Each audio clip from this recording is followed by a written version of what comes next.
మా ప్రభుత్వ కృషి వల్ల ఇవాళ ఈ రాష్ట్రంలో ఆయకట్టు పెరిగింది.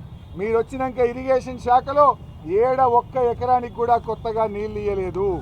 అదేవిధంగా ఈరోజు ముఖ్యంగా కాళేశ్వరం సంబంధించి నీళ్ళే రాలేదంటారు. మేము సవాల్ విసిరినాం, పోదాం పదా, జర్నలిస్టులు మేధావులు అందరం కలిసి పోదాం, అందరం పోయి భూపాలపల్లి భూములను అడుగుదాం, కాళేశ్వరం నీళ్ళు వచ్చినాయా లేవా.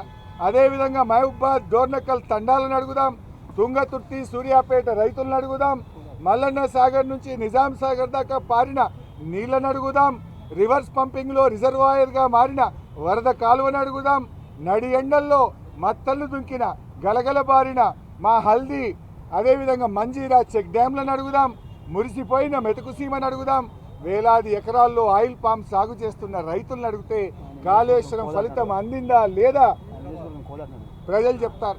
ఇలా ఉత్తమ్ కుమార్ రెడ్డి నియోజకవర్గం కోదాడకు కూడా కాళేశ్వరం జలాలు వచ్చినాయి. కాళేశ్వరంతో ఎన్నడూ పారని నీళ్లు కోదాడకు కూడా నీళ్లు అందినాయంటే అది బీఆర్ఎస్ చేసిన కృషి.